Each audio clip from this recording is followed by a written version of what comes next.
Bueno, el segundo país que merece nuestra especial atención en este informe de hoy es Bolivia. Bolivia tendrá sus elecciones aproximadamente el 12 de octubre próximo y hay dos candidatos potables para llegar a la presidencia o para mantenerse en este caso en el país boliviano. Por un lado está el actual mandatario, quien buscará su tercera elección consecutiva y seguir siendo presidente hasta el 2020, que es Evo Morales con su partido, el Movimiento al Socialismo. Y por el otro lado tenemos a Samuel Doria Molina, quien es un empresario de una concertación de ultraderecha, quien buscará retomar el poder que bien supieron ejercer durante la década del 90, durante la década del 80, y esta es la perspectiva de hoy. Por un lado Evo Morales, por el otro lado Samuel Doria Molina. ¿Por qué es importante Bolivia en las relaciones argentinas, aparte de los procesos de integración de los que ya hemos estado hablando?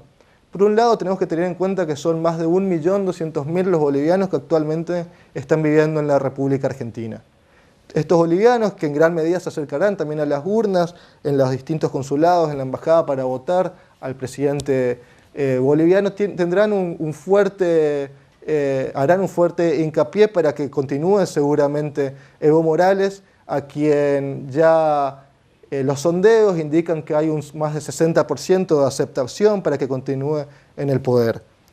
También otro aspecto importante para tener en cuenta entre las relaciones entre Bolivia y Argentina es que más del 36% de las exportaciones más del 36% del PBI que produce Bolivia actualmente son fruto de las exportaciones de gas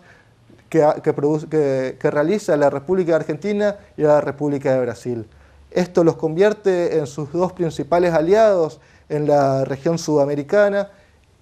prácticamente en la región mundial, y querrán seguir de esta manera. De hecho, ya sea el partido oficial como las concertaciones opositoras, quieren mantener esta relación con Argentina y con Brasil, especialmente del lado comercial los opositores, y el lado oficial quieren mantener las relaciones bilaterales de una forma comercial y también de buena amistad, como viene siendo la política que ha ejercido Evo Morales, primero con Néstor Kirchner y Lula da Silva, después con Cristina Kirchner y Dilma Rousseff. ¿Cómo están actualmente el censo que indican cómo serán las elecciones en octubre próximo? El censo actual indica que, como ya lo he dicho antes, Evo Morales tiene cerca de un 60% de intención de voto, disminuyendo un poco su última elección presidencial, que acarrió 64% del electorado, pero superando su primera elección, que ha llegado al 54%. Él quiere llegar al 74% para mantener la brecha de 10 puntos entre la primera elección y la segunda, que fue 54 y 64. Quiere llegar a 74 en este caso para volver a realizar la misma diferencia. Si bien es cierto que bajó un poco la intención de votos, más del 90% de los bolivianos consultados han indicado que están de acuerdo con las políticas realizadas por Evo Morales, especialmente con lo que es las políticas sociales, con lo que fue la nacionalización de los hidrocarburos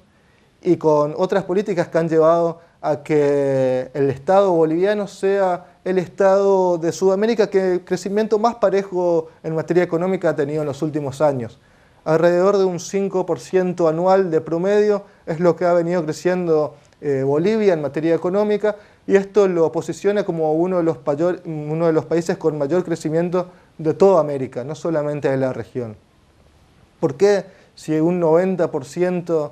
de los consultados han dicho que están de acuerdo con la política de Evo Morales, no son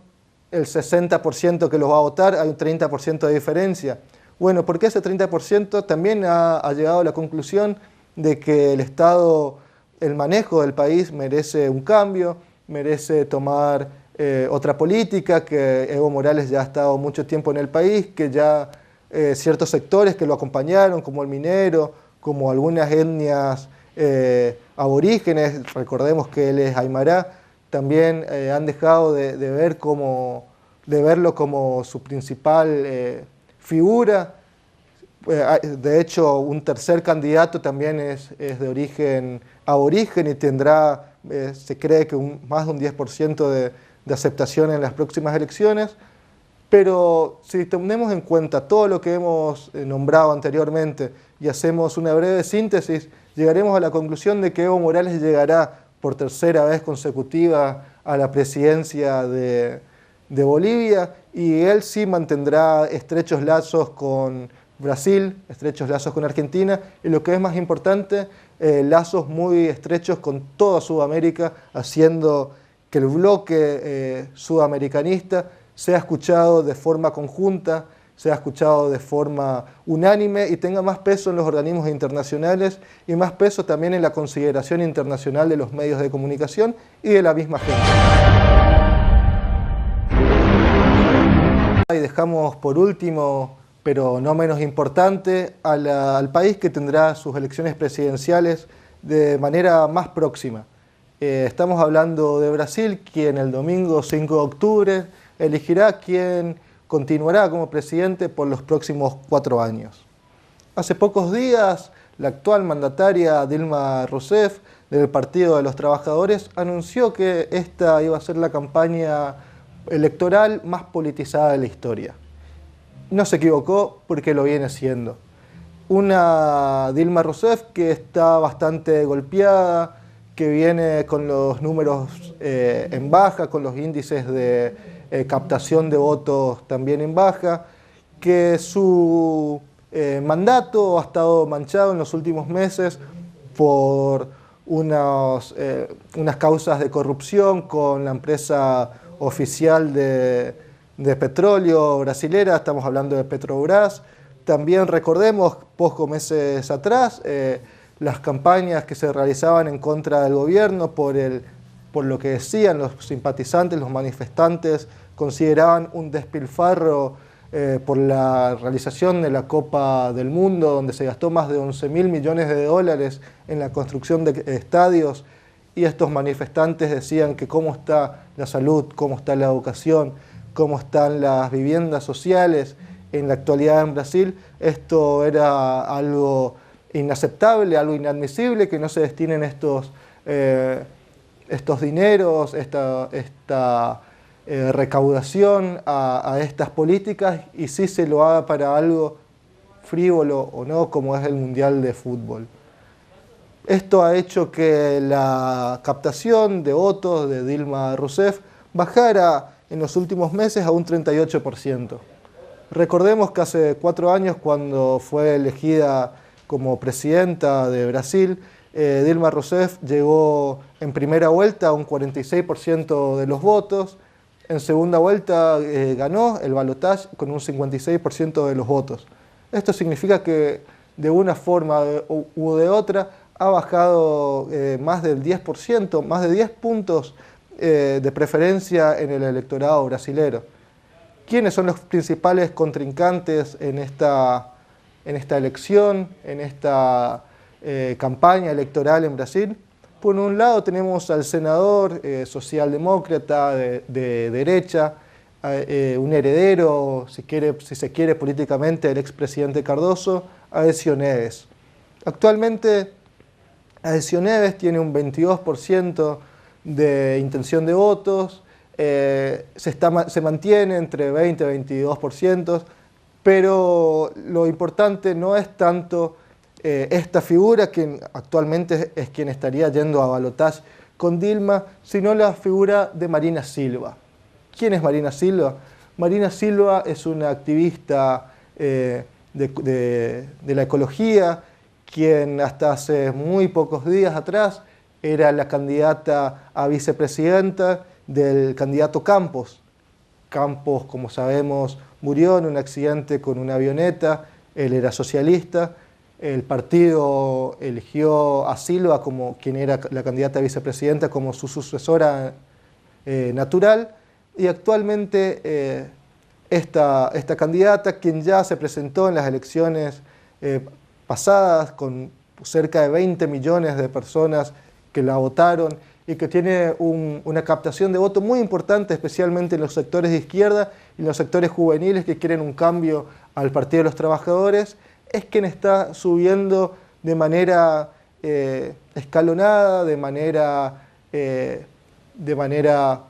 sin cesar, por decirlo de alguna manera, en la intención de voto del electorado. Y hace pocos meses, cuando era Campos el candidato, el Partido Socialista tenía 8% de captación, hoy está por encima del 11% y está subiendo. También, ¿por qué es importante esta figura? Porque de no llegar a ocupar el segundo lugar, será seguramente tercera, y sus votos, los votos de las personas que le sigan, serán quienes decidirán la balanza en el balotaje entre Dilma Rousseff, esta mandataria heredera de Lula da Silva, de antigua guerrillera, de centroizquierda, quien ha mantenido unas relaciones multilaterales con toda América Latina de una forma muy continua, muy convincente, no con la fuerza y con la energía y con la preponderancia que lo hacía Lula, pero sí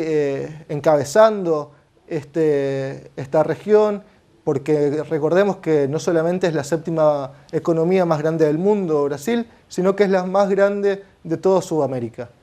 Brasil es el abanderado de la integración regional, es quien, junto con Argentina y Venezuela, decidieron crear la UNASUR, quienes se mantienen de una forma conjunta en lo que sea materia económica con los grandes organismos financieros,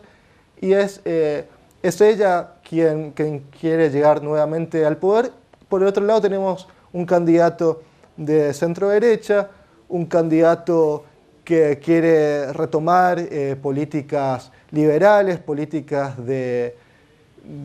proteccionismo dentro de Brasil. Esto es algo que se vería muy afectado para lo que es la economía argentina. Recordemos que el 20% de las exportaciones argentinas van directo a Brasil, y un tanto más es la cantidad que actualmente Argentina está importando. Si bien es cierto que en los últimos meses hay una restricción muy importante de productos brasileros en las aduanas argentinas, es algo que se está trabajando de manera bilateral, de manera conjunta entre los dos países, y que va a llegar a buen puerto seguramente, siempre y cuando se mantengan dos grupos políticos en los dos países que se apunten al diálogo, que tengan una ideología afín, y no si llega en caso Neves a la presidencia, tiene una política mucho más agresiva, mucho más económicamente hablando, claro, mucho más mirando hacia el interior y mirando la política interna de Brasil, y no tanto el crecimiento regional como lo viene haciendo Brasil en los últimos años. De esta manera, habiendo analizado los tres casos que llegarán a las elecciones en próximo octubre, tenemos que preguntarnos, ¿cuál es el futuro de la región? Por un lado, tenemos tres candidatos que ya se han manifestado y ya se han expresado que quieren continuar en materia de relaciones internacionales con una política de bloque, con una política de integración, con una política de amistad y de políticas, valga la redundancia, afines con respecto a lo que es la economía mundial. Y estamos hablando de Dilma Rousseff, estamos hablando de Evo Morales y estamos hablando de Tabaré Vázquez. Dicho sea de paso, los tres son los candidatos oficialistas y quienes intentarán continuar con esta idea iniciada a principios de siglo. Por otro lado, tenemos tres candidatos de centro derecha, algún que otro candidato de centro izquierda, pero muy rezagado, que es una verdadera incógnita que puede pasar en la política regional. Una política regional, recordemos que se ha sido muy fuerte en los últimos años, especialmente para la Argentina, quien ha recibido mucho apoyo ante los organismos internacionales en sus sucesivos pedidos para negociar la soberanía de las Islas Malvinas, una política regional que también ha sido muy importante con la creación de la UNASUR, que ha trabajado para erradicar la guerrilla en Colombia, para negociar con los guerrilleros de la FARC, también que ha apoyado al presidente Correa cuando hubo el intento de golpe de Estado, que ha apoyado a Lugo cuando se produjo el golpe de Estado institucional.